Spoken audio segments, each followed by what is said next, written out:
Because because I was an athlete, I like to start on time. Everybody else here want to start on time?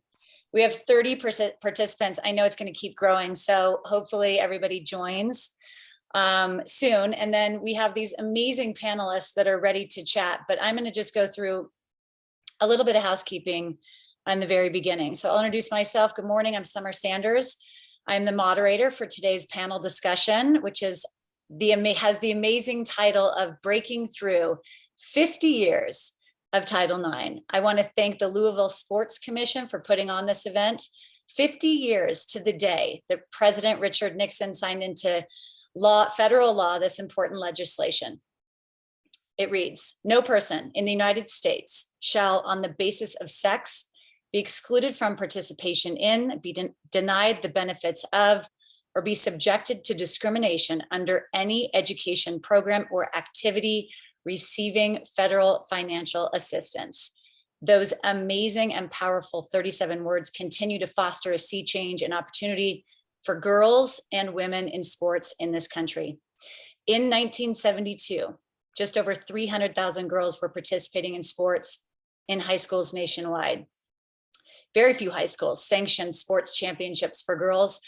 On the collegiate level, budget appropriations and scholarships for women were virtually non-existent. Sue is sitting there nodding her head. Yes, today, nearly 3.5 million amazing girls play high school sports nationwide, and 250,000 women play college sports. Estimates are that 1 in 5 girls play some type of sports today compared to 1 in 27 prior to Title IX. At the elite level, success in our country is astounding.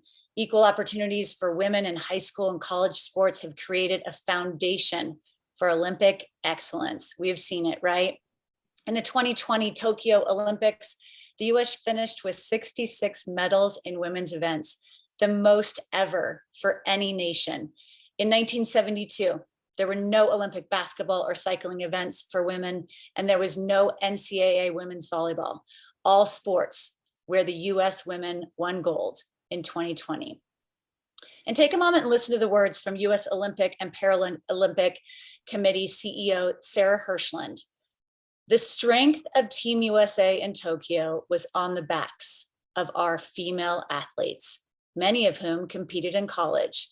It is a profound thing to see the dominance of US women, particularly relative to other countries around the world who may not have either the collegiate system and the education-based athletic system that we have in this country, but certainly not one that's catering to women the way we have through Title IX. Amazing and true words. And I know as far as we've come, we still have a long way to go. So today we want to help educate you, all of our listeners. We're going to talk about the history and the challenges, of course, associated with the passage, because it was passed and then it had to be repassed and reaffirmed. I don't know the proper legal terms. We're going to celebrate the many successes in our country for girls and women in sports and some of the people who have made that happen. I have one person in particular, Donna DeVerona, who has been instrumental in my life. And then of course, we're going to get to think about the future, because it's not perfect and we still have a lot of work to do. So if we have any young people that are listening in, this is so important for you to have a voice and continue to fight for Title IX, to understand why we need it. According to Fortune magazine, 90% of women in C-suites in America played sports at some point in their life, and more than 50% played sports in college.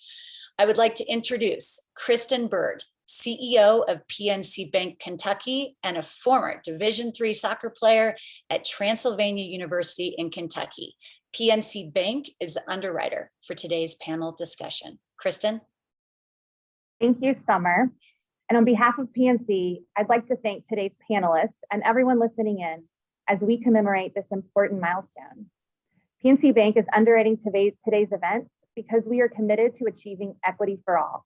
For example, through PNC Project 257, we are leveraging our influence and our resources to help close the 257-year gender economic gap, 257 year. It's an initiative that mirrors the ultimate objective of Title IX, to level the playing field for girls and women. As we gather today to reflect on the advancements Title IX has ushered in, we acknowledge there is still work to be done across sectors and communities, and that engaging in discussion, as we are doing today, is essential for delivering on the challenges that remain. When we think about how Title IX has empowered women, its impact extends far beyond the scope of sports. And as I reflect on my own life and what best prepared me for an executive career in banking, I can say without reservation that my involvement in sports played a major role, and I know I'm not alone. As Summer mentioned, a third-party industry survey indicates that as many as 94% of women C-suite executives participated in athletics. And I believe we can all agree that sports participation provides an outlet for cultivating discipline, embracing competition, developing personal accountability, and truly finding joy. This was true for me when my dad introduced me to basketball and soccer at age 5. It was true when my high school basketball teammates and I competed in the Kentucky Sweet 16 state basketball tournament and won 2 Kentucky State High School Soccer Championships, which thank you, Ms. Feemster. It was true when my Transylvania University women's soccer team competed for the national title, and it remains true today as I lead PNC Bank's Louisville market and coach youth sports. During today's events, we'll hear from an incredible group of luminaries in this space as they share their insights on what Title IX has helped accomplish and the work that remains to create equity for all. I'd like to thank the Louisville Sports Commission for its vision and efforts to organize this panel, and I will now turn it back over to you, Ms. Summer Sanders. Kristen, thank you so much. So I'll do a brief introduction of myself, remind myself who I am. I grew up in Northern California. I started swimming because, and my dad will even admit it, he was too cheap to turn on the air conditioning, and he figured we have a kidney bean shaped swimming pool in the backyard, so we ought to jump on into it. I really started competitive swimming because my brother, I wanted to be just like him. I am a Title IX baby. I was born in 1972, October 13th. So yes, my 50th is coming up. But I was raised by a strong woman who reminded me every single day that she didn't have that opportunity. And she just the other day said to me, I wonder if I would have been great at sports if I'd had the opportunity to play. And she was inspired to ask that question when she was with my daughter, who's trying to figure out all the different sports that she wants to try and play right now. So amazing to look at those two ends of the spectrum.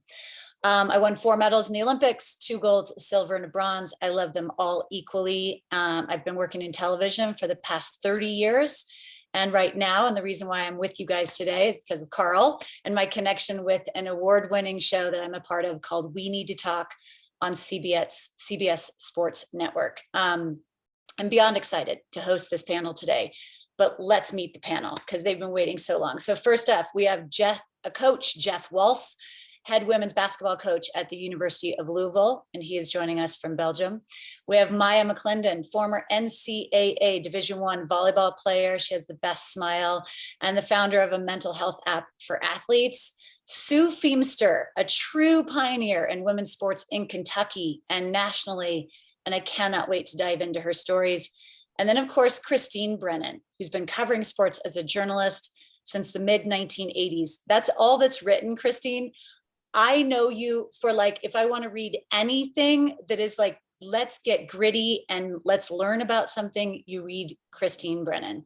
And she was there at my Olympic Games in 1992. Okay, so let's start with Christine, award-winning sports columnist for USA Today, previously with the Washington Post and Miami Herald, an author, special contributor on sports with ABC, CNN, PBS, NPR.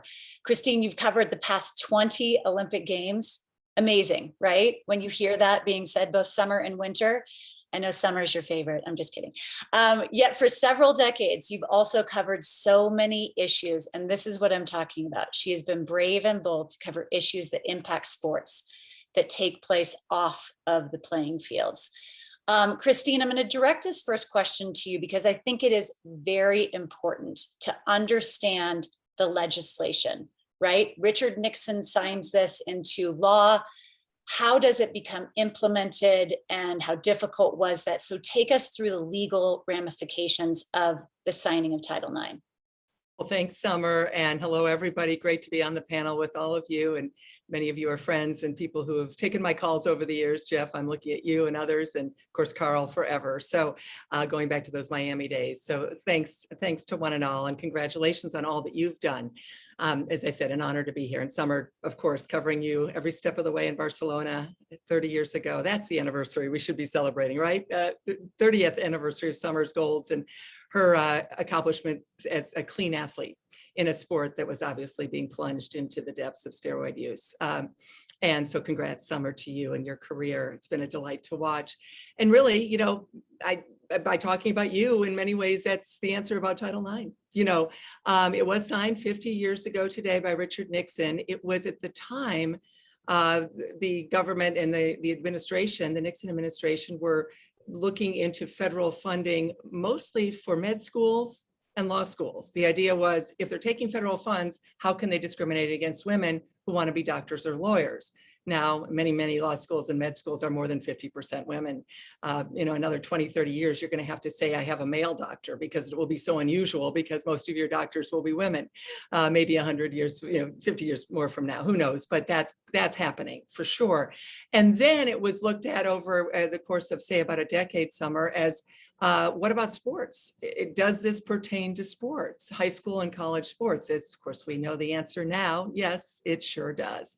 And there were people who hated it then. There are still some people who hate it now. I think there's 3 guys hiding under a desk in Montana who don't like Title IX. Well, come on out, guys. It's over. You know, if you cheer for the red, white, and blue at the Olympic Games, you know, if you like watching the women's soccer team, and who doesn't, what you know, patriotic American doesn't cheer for them, for the soccer team, the women's basketball team that hasn't lost since '92, those same 30 years, then you love Title IX. And I think gradually, understandably, most of the nation, I think the poll numbers are 85, 90% in favor of this. So I don't think we could get 85 or 90% of people to say that the sky is blue. And so this is a popular law. And we found out in '99, really, with the Women's World Cup, which is that seminal moment, almost halfway between the 50 years, 27 years in, 23 years after, that the nation had fallen in love with what it created. But the pushback, going back to those early days, which I really don't remember being in high school and college, but certainly those are the stuff of history now in America. The early days, the pushback. I mean, football coaches hated it. They didn't want women to have opportunities. And you heard someone like Bo Schembechler at Michigan, who I cheered for his teams growing up in Toledo, but Bo Schembechler said he didn't want the women athletes at Michigan to get the same size letter M, as in letter winners, as his football players. That was really said. And people doubted that we needed Title IX. Even now, universities are still not in compliance with Title IX, but the success story is so great that I think to wallow or focus on the negatives, right? There are so many positives. And I would just say that it was Birch Bayh, Senator from Indiana, who's passed away. It was Patsy Mink, Congresswoman. It was Senator Ted Stevens, working with our good friend Donna DeVerona, who pounded the pavement. Literally, Donna DeVerona trudging through the halls of Congress, fighting every single time someone tried to weaken Title IX. And the last time was almost 20 years ago. President George W. Bush appointing a commission to look at Title IX when we know they were trying to weaken Title IX at the behest of Dennis Hastert, the disgraced pedophile who at that time was the Speaker of the House. What an ignominious time in our country that George W. Bush listened to Dennis Hastert. The wrestling coaches, of course, the ones complaining about Title IX, when they should look at their athletic directors and ask why these incompetent athletic directors are the ones who are slashing and burning men's Olympic sports. Don't blame a beautiful law for that. It's, you know, I like to say, if I may say one more thing, and I'll stop, Summer, you know, for those, and you occasionally, those of us listening, you might get people saying, well, but what about cutting men's, whatever. You know what, folks? Title IX didn't show up 50 seconds ago. It didn't show up 50 minutes ago. It didn't show up 50 weeks ago. You know where I'm going. It didn't show up 50 months ago. It showed up 50 years ago. They've had 50 years to get in compliance with Title IX. And as I said, don't blame this great law for for the incompetence of leadership in sports where they didn't want women to have opportunities, because of course now the floodgates have opened and we have seen the incredible success stories. And what will the next 50 years look like? A 10-year-old girl today, Summer, when she is 60 years old, oh my goodness, we will have had women presidents throughout, decade after decade, women running major corporations by the dozens, hundreds, all, and the common denominator will be they played sports because of Title IX. Oh my God. I love listening to you speak. You do not hold back. It is wonderful. The knowledge that is in there is incredible. You answered my question. I was going to ask you really quickly, because that's what a lot of us get, right? And imagine some of the participants get this too.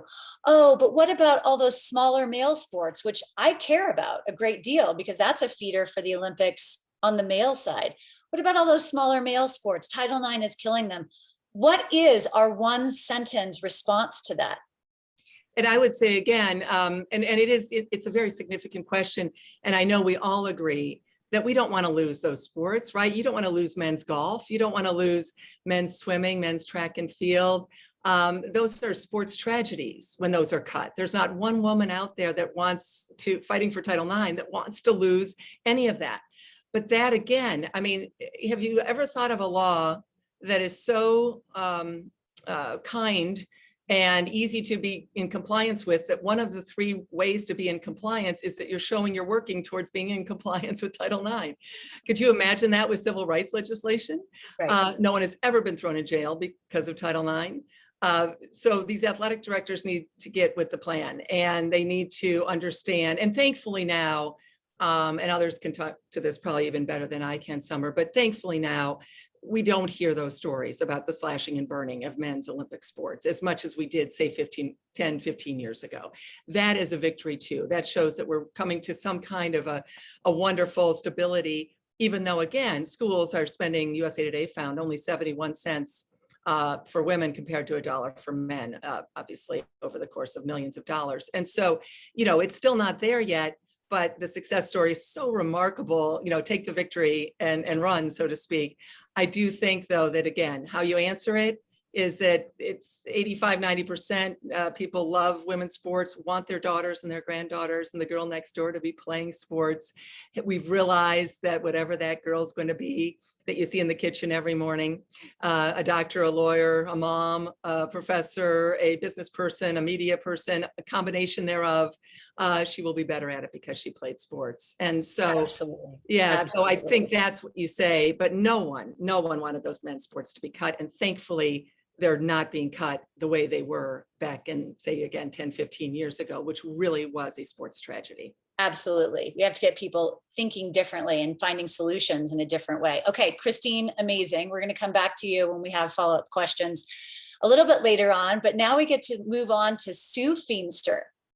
Sue, you're a trailblazer for opportunities for women in high school and college sports in Kentucky and nationally. In the 60s and early 70s, prior to Title IX, you helped implement the entire varsity sports program for women at your alma mater, the University of Kentucky, both before and after the legislation was enacted. You were the head basketball coach, athletic director for women, and you later served on several powerful NCAA committees. First of all, thank you and congratulations on an incredible legacy. Thank you so much.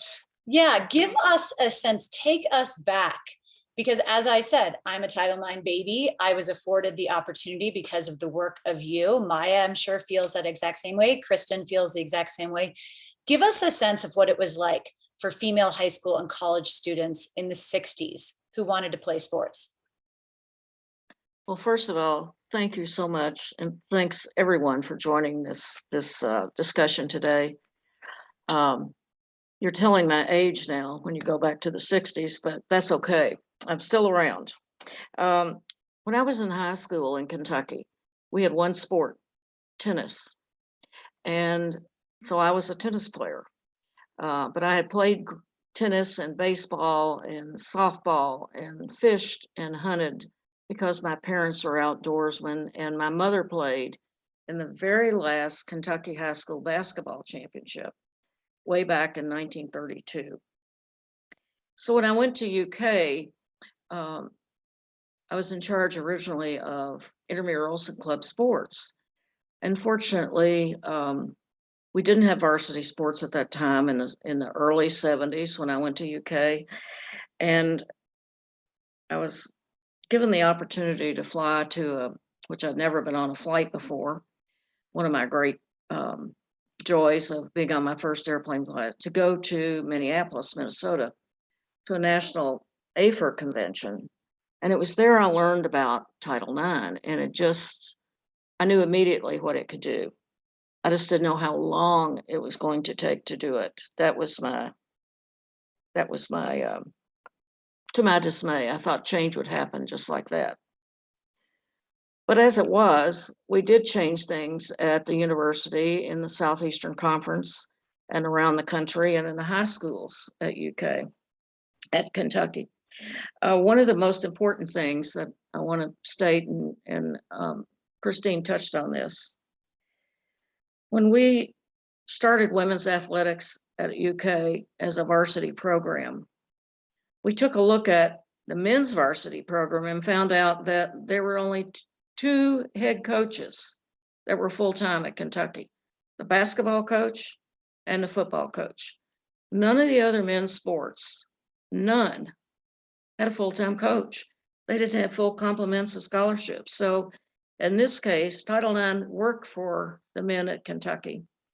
And we were able to, as we brought women full-time onto the scene, we were also able to bring men's minor sports, at that time as they were called, not Olympic sports, up into full compliance and full coaches and full scholarships. It was pretty bleak. It was bleak in the South, especially in the lower South. We started through the CIAW, we started a basketball championship in Kentucky, and they didn't have women's basketball, or I'm sorry, girls' high school basketball championships. We still only had about 4 sports in high school. This is 20 years later after I graduated. In Kentucky, the Kentucky legislature passed a basketball bill. I think we're one of the few legislatures in the country that have an actual sports bill. And by the time it got through, and I was very fortunate that my first cousin was in the legislature, and he tacked on all the other sports that women didn't have in Kentucky. And so the basketball bill emerged with not only women's basketball, but with track and field and gymnastics and volleyball and all these other sports. So that was a major, major contributor to high school sports in Kentucky for women. So while the outlay looked kind of bleak on the national scene, the NCAA did not want anything to do with women's athletics. So we created the Association for Intercollegiate Athletics for Women.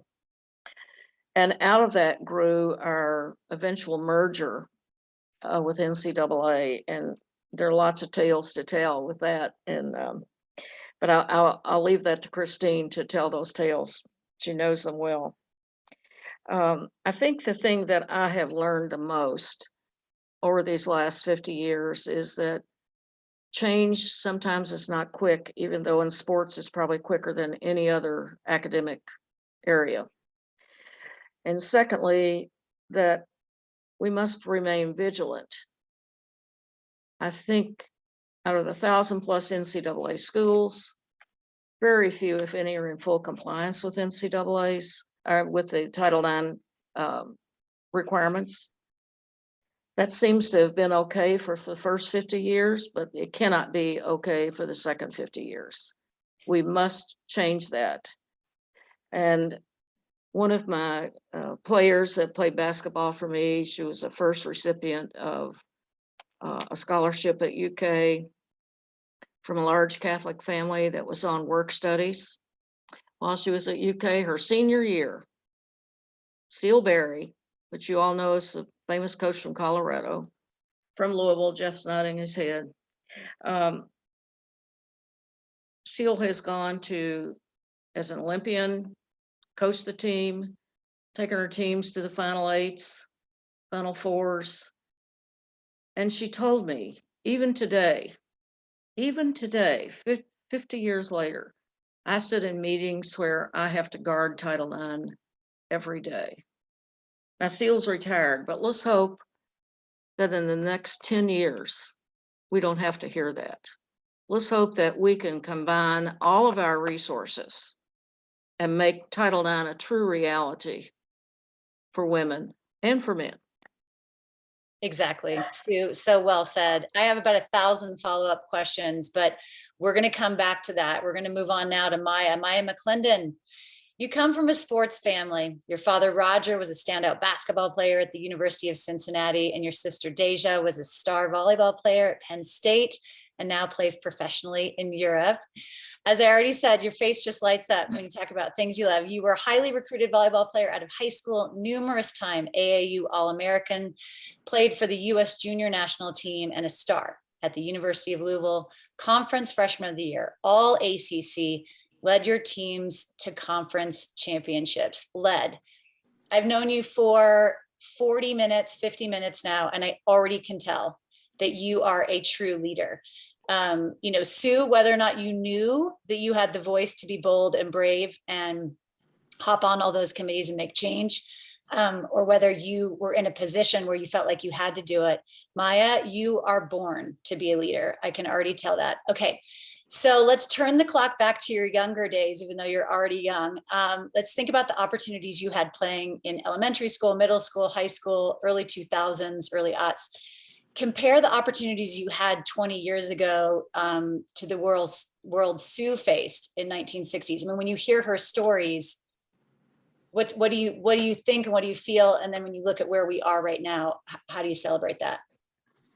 Absolutely. Well, first of all, thank you so much for your compliments and for having me. I think the first thing I think is, Sue, can you adopt me? Because truly have so much to learn from your experiences. And, I am the CEO of my company, and I got there because of sports, truly. And when I think about the opportunities I had, I had more than one sport to choose from. I tried about 15 sports. I was a gymnast for 13 years. I played soccer. I tried everything, and I had that opportunity. Because like you said, we're here because we had dads that encouraged us and saw the opportunity because of the trailblazers before us. But outside of the athletic opportunities, I think about, so many different pillars of opportunity that I've gained, starting with awareness and language that have stemmed and spurred from Title IX, being able to protect myself by understanding what sexism was and sexual harassment was and toxic masculinity was as I was competing, even from a young age, and the education that comes with, understanding women's health.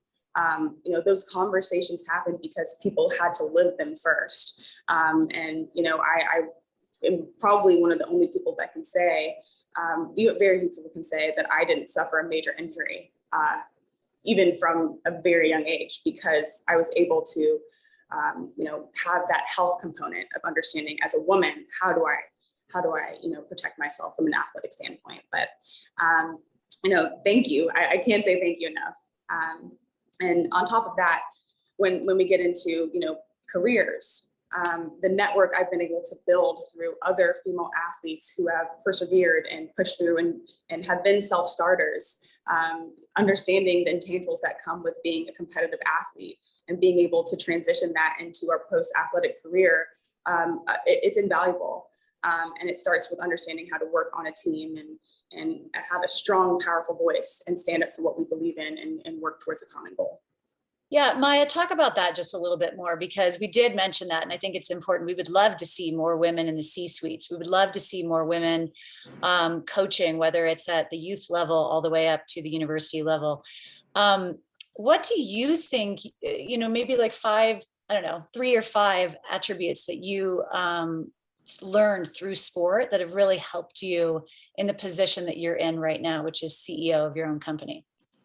Absolutely. So, I stand on this panel not just as a woman, but a Black female athlete. So there are multiple barriers that I've had to overcome even today. And I think because of my experience, I think that the number one intangible would be adaptability. And understanding, for me, I'm a 5'8" outside hitter, and I played against Stanford athletes who were 6'8". That's very scary. And deciding that I'm the one on the court that gets to hit against her, it's because you find something that makes you invaluable. You find, even if it's just one skill that gets you on the court, or that you can find a niche market on, and you hone in on that and you capitalize on that. That comes from sports. That is an intangible that it can either make or break you. Another intangible is coachability and being open-minded, right? The moment that you act like you know everything is the moment you stop growing. And it is vital that we're able to stand up for ourselves and be strong and be, rigid and stand up for what we believe in, but also being able to listen and change your technique, because the world is always changing. And then the last thing I think would be, I know this sounds weird, but innovation. Sports are always changing. New rules need to be established, and we have to restructure policy, right?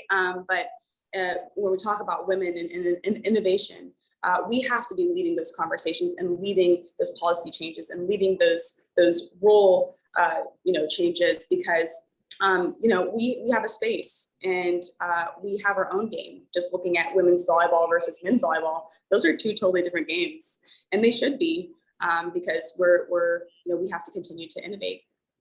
Oh my God, thank goodness for Maya, right? Title IX at its truest, right there. Congratulations. Okay, we're coming back to you for more, but let's segue over to Belgium. We've got Coach Jeff Waltz, who's in, just an FYI, he's unmuting now, but he is in a little cafe where he found internet. Anybody who's traveled internationally can completely understand what he's going through right now. So if you hear background noise, that's what it is. So Coach Jeff Waltz, in 15 seasons, your women's basketball teams at the University of Louisville have a combined record of 414 wins and 113 losses, playing the best competition in the country. 13 NCAA appearances, 11 trips to the Sweet 16, 7 times in the Elite 8, 4 trips to the Final Four, and 2-time national runner-up. You also have a reputation as a coach who cares immensely about your players, both on and off the court. Today, you are joining us from Belgium, as I said, where one of your star players, Hailey Van Lith, is playing for the U.S. basketball women's 3-on-3 national team, competing in the FIBA World Cup. Jeff, you also played basketball for Northern Kentucky University in the 90s, and then set out on a very different, well, not a very different career. I mean, oftentimes certain players are just known to be the leaders and coaches, an extension of the coach on the court. But we said this before, Title IX could not exist without the help of amazing men who believed in women's sports. So I'll start by saying thank you. What made you, first of all, jump into coaching, but not only coaching women's basketball? First off, I'd like to say thank you for this opportunity to be on. Sue, I would love to be able to convince you to come down to talk to my team. Just the history behind, because it's you're sitting here. We're at 50 years. I turned 50 this past year in October myself, and we are right there. But I think there's so much that our current student athletes don't know about why they're where they are right now. So I am going to make sure that I reach out to you and see if I can convince you to come down. Would love to do that. In your story, my mom was a tennis player, and she, in Northern Kentucky, she went to Bellevue High School. In the first 5 regional tournaments, 1960 to 64, she won the regional tournaments, but she also played on the boys team. Because at the beginning, there was no opportunity for her to play on the girls. And I'm very fortunate that her dad, my grandfather's 99. I laugh, he might forget what he had for lunch, but he can remember when he was 12 years old. And to hear the stories of her playing against the boys and the boys throwing their tennis rackets over the fence when she would beat them is something that I'm very fortunate to be able to go back to. But, for myself, I'm in the position that I'm in. I played a few years of college basketball. I like to say the good Lord did not bless me with very quick feet. So I was a little bit of a liability. So once I quit playing, I like to say retired, I went back home and my parents were like, okay, how are you going to pay for college? And I said, there's a 7th and 8th grade girls job open at Fort Thomas Highlands at the middle school. So I applied for the job. I think I was the only one that applied and started coaching 7th grade girls and absolutely loved it. Just fell in love with coaching women.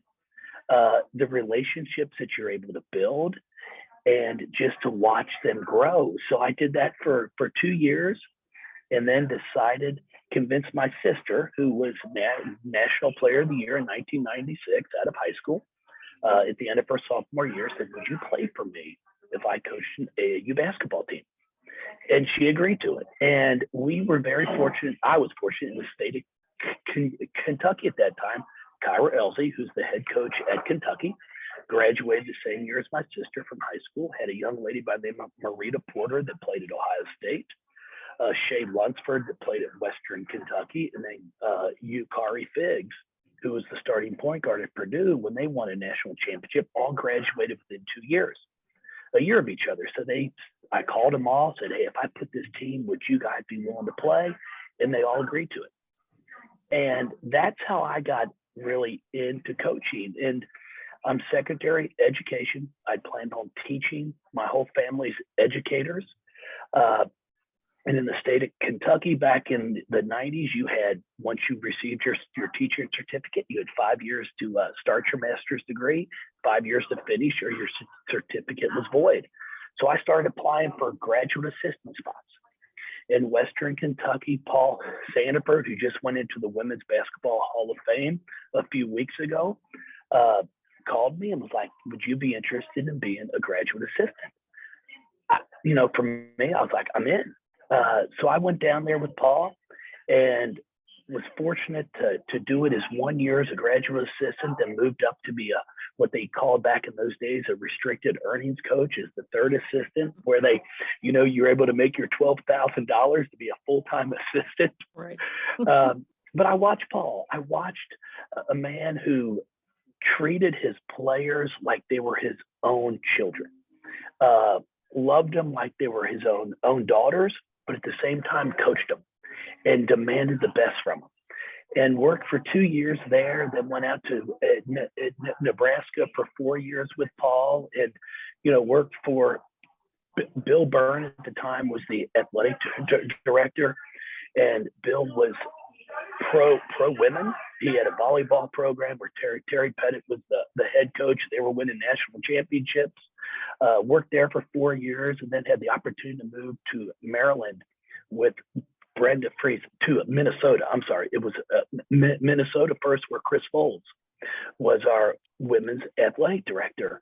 And you talk about somebody that fought for women. Absolutely a joy to be around, see the passion that she had, and then was there, and then moved on to Maryland, where Debbie Yao was the athletic director. I've been blessed, and I say this, and I truly mean it. I have friends that have not experienced the same in women's basketball, the support, but I've been at places where the athletic directors truly wanted the experience to be remarkable for the women and the men. That's And I amazing. know that does not happen everywhere. So, I worked there for 4 years with Brenda, and then was fortunate enough to get this opportunity at Louisville. And now I'm going on year 16, and this is my first and only head coaching job. But was hired by a gentleman by the name of Tom Jurich, who, the same thing, Tom wanted the best for women. And it was never a fight. It was never a battle. It was, what do you need? But I did learn, and I say this all the time, there's a big difference between what you want and what you need. And Tom taught me that at an early age in my coaching career. Yeah. And whatever we needed, he made sure women had. And it wasn't just women's basketball. It was our volleyball, soccer, any women's sport. Because the one thing I loved about the man was he wanted to win, and it didn't matter if we had a checkers team. And he wanted to make sure they were all supported. So it's been a great run for me. I love every second of it. I love what I do. I treat these women like they're my own daughters. I'm blessed to have three daughters and one son. My oldest right now is going to be a junior in high school, and she's a volleyball player. Could not convince her to be a basketball player, but she's now, June 15th was recruiting, so she's now starting to get a couple phone calls, and to see her face light up that she had a conversation with a college coach, just it means the world to me. And I know this would not be an opportunity if it wasn't for Title IX. Yeah, full circle. Such a great story. First of all, love the fact that you were influenced by Chris Bowles. I mean, anybody on here who hasn't met her yet, onward, right? Let's meet Chris. My mom is Nebraska. So that's when I say the influence of my mom, the first words like my kids and I learned was "Go Big Red." So I always say, if you want to learn about college football, you go to Nebraska and you hang out with grandmas, because they know more about college football than the average frat guy. Okay, but let's talk about the state of NCAA women's athletics, since we have you. And it's last year, obviously, it was such a hot topic, and how powerful the influence of social media and these awesome collegiate women to put on social media the difference between the weight room, right? And then when they said, oh, there's not enough room, they even went back and said, really? Because there's a lot of space here. So sorry, you don't just get to come up with something. So this past year, this past championship, it was both March Madness for both women and men. Huge change, Sue, to your point that things can change quickly in sports. So what do you think, Coach? What kind of a journey are we on towards a truly level playing field from your perspective? Because you're in it. Sure. No, I'm excited where we're going. Now, I am also the same person that says it doesn't have to be the same yet. I still think it's okay to have first and second rounds on home courts. Now, would I love for it to be on a neutral court? Of course I would. But at the same time, I know players do want to have the opportunity to play in front of large crowds. We've got to do a better job of investing in marketing women's basketball, in volleyball, all of our sports. Because I tell our fan base, Summer, I tell all of the city of Louisville, you come to a women's basketball game if you haven't been. If you don't like it, you send me your ticket stub and I'll send you your money back. Promise you. I've never had one person send their stub to me. Once they come, they're just amazed at the athleticism, the talent, the way they play as a team, how good they are. And I'm like, guys, you've never been. Come to a game, come to a volleyball game. I was fortunate enough, I go to a lot of our volleyball matches. The Elite Eight game this past year, our volleyball team was remarkable. And I'm going to say it, the young lady for Georgia Tech that hit from the back row, I was dumbfounded. She'd leave from the back row and land at the net. And I'm like, athletically, that's the most impressive thing I had seen in a long time. And I'm like, gosh, I wish we could just get people to come. So I don't think we're ready yet to go to all neutral sites for women's basketball, but I do not want to combine our Final Fours. I know that was something that was talked about. No, we don't need the men. We don't need them to help promote our Final Fours.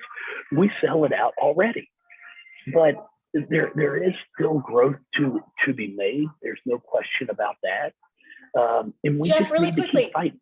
did it mean a lot to your players that you guys were both under the March Madness symbol? That you did that? I'm just wondering, these changes, if they actually affect the player and they feel, because you were talking about want and need, and I think there's a third category, deserve, right? And these women deserve a title like that. They certainly don't deserve not to have that same title. Could they feel that? Yes, they did such a better job of branding. Both are, again, then we have hosted, we've been fortunate enough to host the first 2 rounds for years because we've been pretty good. And our athletic department, as Maya can tell you, it doesn't matter if you're football, men's basketball, volleyball, women's soccer. I mean, when we do something, we do it right. So we've always branded everything. But then you go to the Sweet 16, and sometimes you're like, golly, nobody even knows we're playing. And I do say this about the Final Four. I'd never been to a men's Final Four ever until one of our players, Becky Burke, was shooting in that 3-point shooting contest. And it was in New Orleans the year before, which would have been, I think, like 2016. I think the men headed down there. You got off that airplane and you knew there was a men's Final Four. It was everywhere. And then in 2000, I can't remember what year we played in New Orleans, 13 maybe in the Final Four. And the same feeling's it's not there. It's like, we need to do a better job of promoting and letting everybody know women's basketball's in town, or volleyball, whatever it is, because Yeah. I truly think people will come out. Christine, this is sort of your area. You write about this stuff. You alert us and alarm us to this. When you saw that shift from the players themselves on social media demanding change, what did that mean to you? That was a watershed moment, certainly. There have been many in the midst of these 50 years, Summer and Jeff. Absolutely, I agree with what you're talking about, and of course how you've led your team. It's been fantastic over the last few years. Congrats to you and to those fabulous players you have at Louisville. What was that? That was one athlete, an Oregon player, going on social media, alerting the world to something. Now, I have a few thoughts. One is, it highlights again the horrible job that the mainstream sports media, male dominated, although many, many more women now, there are well over 1,000 women covering sports in the country. We've lost track, which is fabulous. Again, another byproduct of Title IX, the mindset, those parallel tracks of women can have untraditional roles. You're in the media, I'm in the media. So many women who played sports who want to do something with their careers, and media is part of that, as well as sports medicine, law, running teams, owning teams, et cetera. And so here you had really showing up the mainstream media. Who's covering that story? Why in the world was there no reporter covering that story? 30 years ago, that would have gone uncovered. But because of social media, one of the real positives, amid a lot of negatives of the cesspool that is Twitter and what have you, but the positives is that these voices of these athletes now can be heard. And when Sedona Prince put that out there, that became a national story, leading the network news. I was doing CNN on it. I was doing whatever, just nonstop for a couple of days. Again, showing how quickly the nation reacts and wants to defend women's sports. Just no one knew about it. I didn't know about it.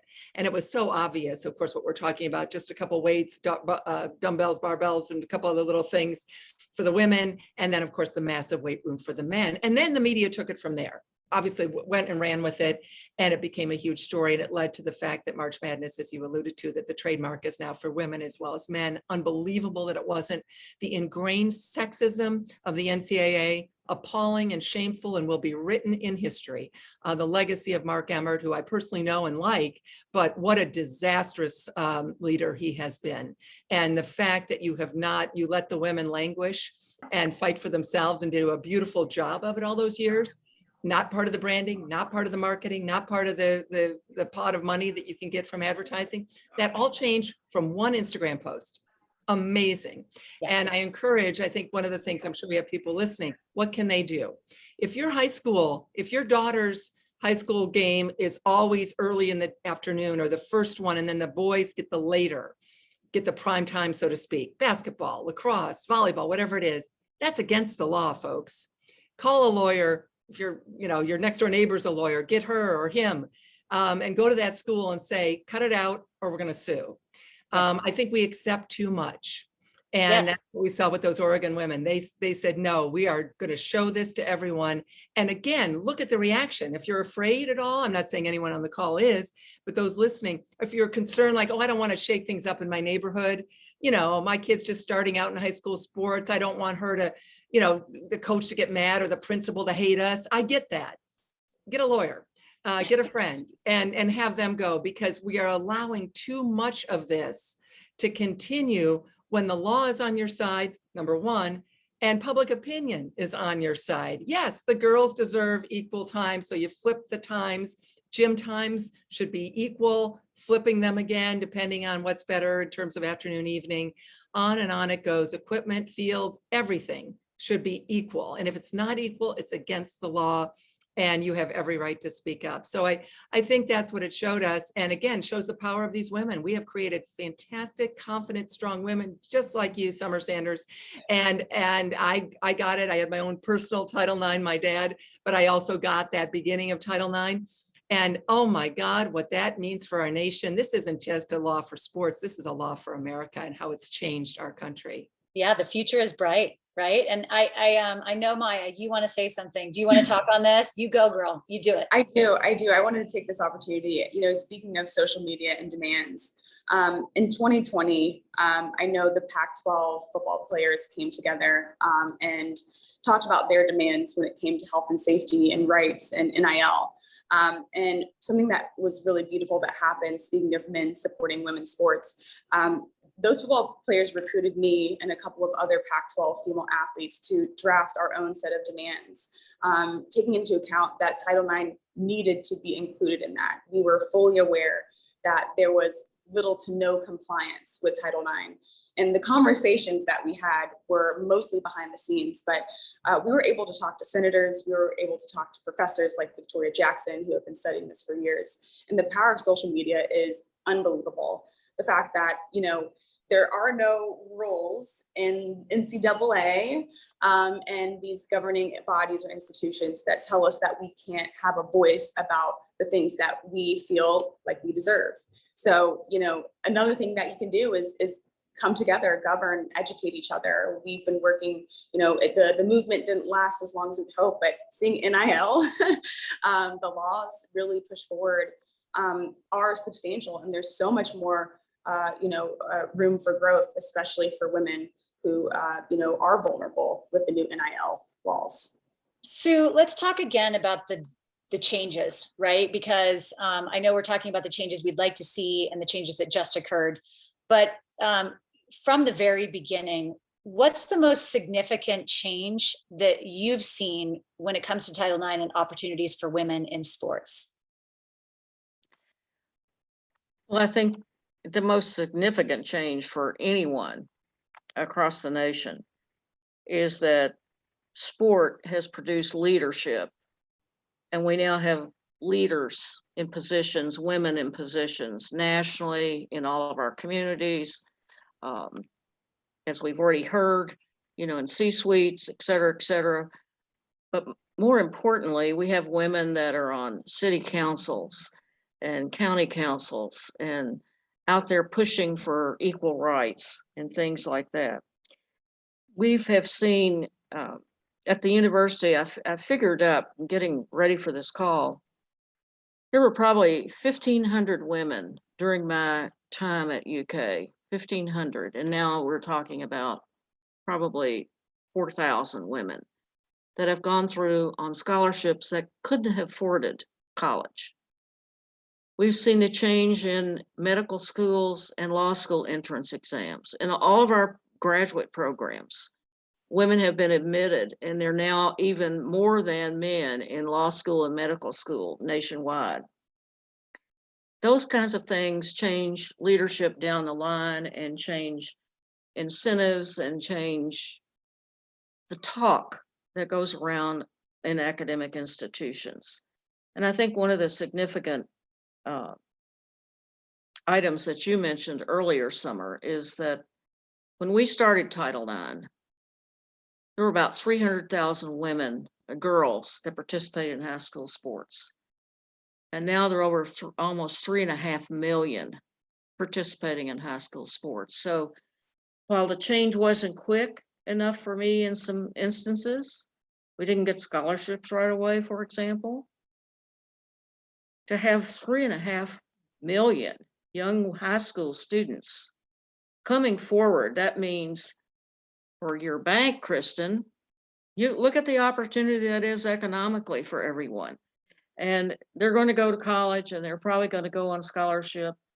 And they're going to maybe be the first of their family to go to college. And we still have instances of that. So those kind of changes to me are important. It's not just the facilities. It's not the uniforms. It's not where you get to go. I mean, back in my day, I took teams to Japan to play, the first in the United States. We played in Europe. We had our first television station because there were men at that time that agreed to help.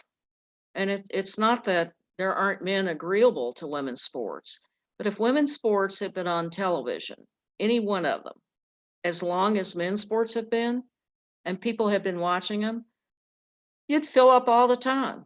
It's just that we have watched, and I'll say men's basketball, which is a sport I'm very familiar with, especially being from Kentucky. But men's basketball, what people love about basketball and became basketball fans, they now see women playing that kind of basketball.